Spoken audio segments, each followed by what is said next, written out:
গল্প করতে, করতে কিন্তু আমরা চলে এসেছি শিলংয়ে। শিলংয়ের একটা বাস স্ট্যান্ডে আমাদের বাসটা রাখা হয়েছিল। আর আজকের রান্নাবান্না আমাদের এখানেই হবে। এখান থেকে খাওয়া-দাওয়া করে আমরা আবার বাসে করে রওনা দেব। তোমাদেরকে বলে দিই আমাদের বাসটা কিন্তু ছাড়া হয়েছিল মোটামুটি ভোর ৪ টের দিকে। তো এখানে আসতে, আসতে মোটামুটি আমাদের ৮ টা বেজে গেছিল। এসেই কিন্তু রান্নাবান্না শুরু হয়ে গেছিল। তবুও যেহেতু রান্না করতে সময় লাগবে আমাদের অনেকটা খিদে লেগে গেছিল। যার জন্য পাশেই একটা দোকান ছিল।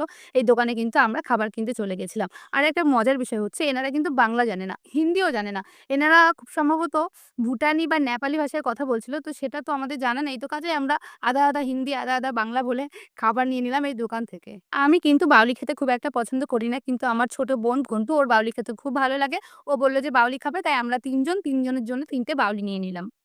এই দোকানটা যেখানে ছিল সেটা কিন্তু পাহাড়ের অনেকটা উঁচুতে।